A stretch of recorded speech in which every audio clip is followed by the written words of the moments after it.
ناپاکی کی حالت میں سحری کھانا کیسا ہے؟ سحری تو عام طور پہ کھاتے ہیں، آپ جانتے ہیں، روزہ رکھنے کے لیے رات میں 3 بجے 4 بجے اٹھ کر کچھ کھاتے پیتے ہیں، اس کو سحری کہتے ہیں، اور یہ ہونا بھی چاہیے۔ حدیث میں آتا ہے، نبی کریم صلی اللہ علیہ وسلم ارشاد فرماتے ہیں، سحری کھایا کرو، اس میں برکت ہے، اسی لیے سحری ضرور کھائیے۔ کچھ لوگ اس میں ہوتے ہیں کہ بھائی ہم ناپاک ہیں، سحری نہیں کھائیں گے، کیا ہوگا ہمارا روزہ؟ یہی مسئلہ اس میں بتانا چاہتا ہوں، ذرا سمجھیے گا۔ حدیث میں اللہ کے نبی صلی اللہ علیہ وسلم کا عمل موجود ہے، ان رسول اللہ صلی اللہ علیہ وسلم کان یدرکہ الفجر وہو جنوب من اہلہ ثم یغتسل ویصوم، بخاری شریف میں روایت موجود ہے۔ اس میں حضرت عائشہ صدیقہ رضی اللہ تعالی عنہا ارشاد فرماتی ہیں، اللہ کے نبی صلی اللہ علیہ وسلم رات میں بیوی سے جمع کرنے کے بعد غسل نہیں کرتے تھے۔ ہمیشہ کا عمل نہیں ہے، کبھی کبھار کا عمل بتا رہی ہیں کہ اللہ کے نبی جو ہے غسل نہیں کرتے تھے، ویسے ہی رہتے تھے، طلوع فجر کے بعد غسل کرتے تھے اور روزہ آپ رکھ لیتے تھے، آپ کا روزہ ہو جاتا تھا۔ اس سے ایک بات صاف طور پہ پتہ چلتا ہے، کوئی آدمی ناپاکی کی حالت میں، دیکھیے ناپاکی کی تفصیل یہاں کر دیتا ہوں،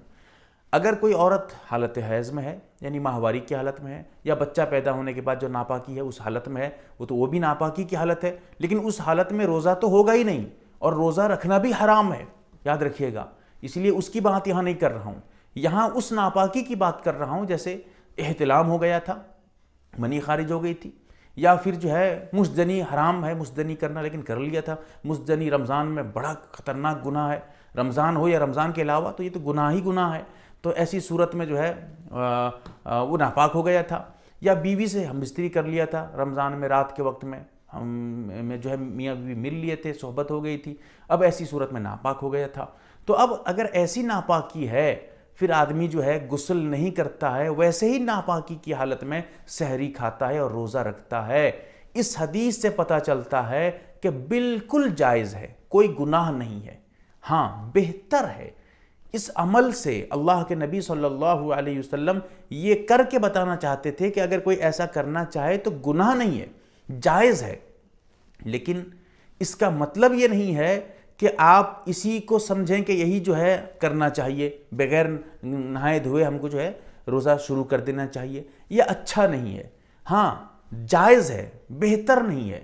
اللہ کے نبی نے اس حدیث میں جواز کی طرف اشارہ کیا ہے اس عمل کے ذریعہ، اسی لیے چاہیے کہ آدمی غسل کر کے پھر آدمی سحری کھائے، روزہ رکھے، یہ اس کے لیے اچھا ہے، بہتر ہے، ورنہ جہاں تک روزے کے ہونے کی بات ہے، جائز ہونے کی بات ہے، بالکل جائز ہے، ناپاک آدمی بھی سحری کھا لے گا، پی لے گا، اس کے بعد روزہ رکھے گا، کوئی حرج نہیں، کوئی گناہ نہیں ہے، لیکن ہاں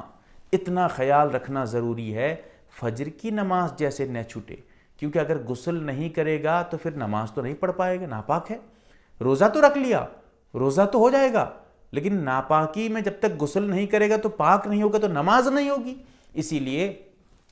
کم سے کم جو ہے فجر کی نماز سے پہلے غسل کر لینا اس کے لیے فرض ہوگا، ضروری ہوگا کہ وہ غسل کرے، پھر اس کے بعد فجر کی نماز ادا کرے۔ نماز اگر چھوڑے گا تو گناہ ملے گا، اس کے ساتھ ساتھ روزہ بھی اس کا مکروہ ہو جائے گا، کمزور ہو جائے گا، کیونکہ نماز ایک چھوڑنا گناہ ہے، اور روزے کی حالت میں گناہ کے کام کرنا روزے کو کمزور کر دیتا ہے۔